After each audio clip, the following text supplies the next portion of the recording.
বর্ষার সিজনে মুগের ডাল আর গোবিন্দভোগ চালের গরম গরম খিচুড়ি খেতেও যেমন সুস্বাদু, খুব কম সময়ে তৈরি করাও তেমনই সহজ। চলুন তাহলে রেসিপিটা শুরু করা যাক। আমি 250 গ্রাম চাল আর 250 গ্রাম ডাল একটি কাপ মেপে নিয়ে নিয়েছি। প্রথমে কড়াইতে ডালটাকে অল্প আঁচে ভেজে নিতে হবে, ধীরে ধীরে ভাজতে হবে। অন্যদিকে গোবিন্দভোগ চালগুলোকে আমি একবার ধুয়ে জল ঝরিয়ে রেখেছি। রান্নাটা আমি তাড়াতাড়ি করার জন্য প্রেসার কুকারে করব। জলের পরিমাণটা ঠিকঠাক দিতে হবে। আমার ডালটা ভাজা হয়ে গেছে। আমি ডালটাকে জল দিয়ে ভালো করে ধুয়ে নেব, যাতে ডালের থেকে সব ময়লা বেরিয়ে যায়। দেখুন, ডাল ধোয়া হয়ে গেছে।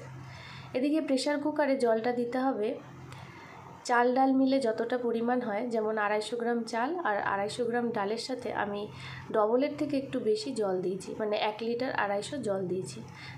তাতে খিচুড়ির ঘনত্বটা খুব বেশি পাতলাও হবে না, খুব বেশি ঘনও হবে না। জলটা উষ্ণ গরম হলে আমি ডাল ঢেলে দিয়েছি। ডালটা ফুটে উঠেছে, ফেনা উঠে এসেছে, তাই একটি হাতা দিয়ে আমি ফেনাগুলোকে ফেলে দিলাম। এরপর দিয়ে দিলাম ধুয়ে রাখা চাল, দিয়ে দেব পরিমাণ মতো চেরা লঙ্কা, তারপর দিয়ে দিলাম কুচনো টমেটো, দিয়ে দিলাম পরিমাণ মতো লবণ, তারপর দিয়ে দেব হলুদ গুঁড়ো। ভালো করে একটা খুন্তি দিয়ে নেড়ে প্রেসার কুকারের ঢাকনা ঢেকে দেব। 2টো সিটি দিয়ে নেব। আপনারা চাইলে একটাও দিতে পারেন। বুঝে দেবেন যাতে চাল ডালটা বেশি গলে না যায়।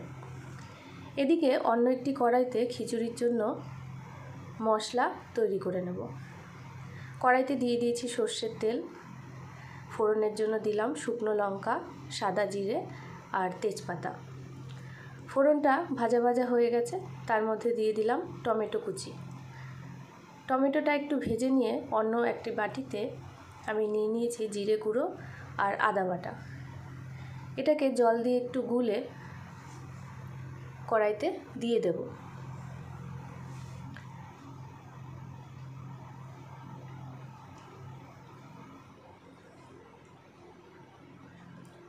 পরিমাণ মতো নুন আর হলুদ দিয়ে ভালো করে নেড়ে নিতে হবে।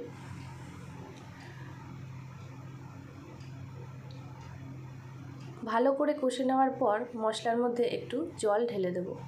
এদিকে প্রেসার কুকারে ঢাকনা খুললে খিচুড়ির ঘনত্বটা এই রকম এসেছে। এরপর মশলা কষানো জল আমি ওই খিচুড়িতে দিয়ে দেব।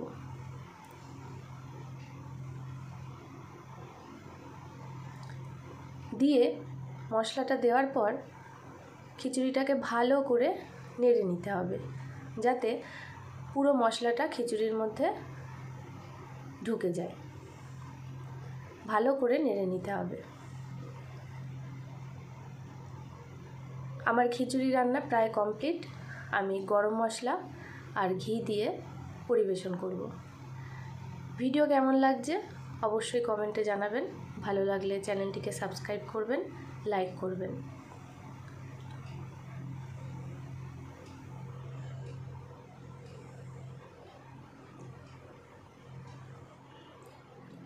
দেখুন, ঠিক এরকম হয়েছে খিচুড়ির ঘনত্বটা।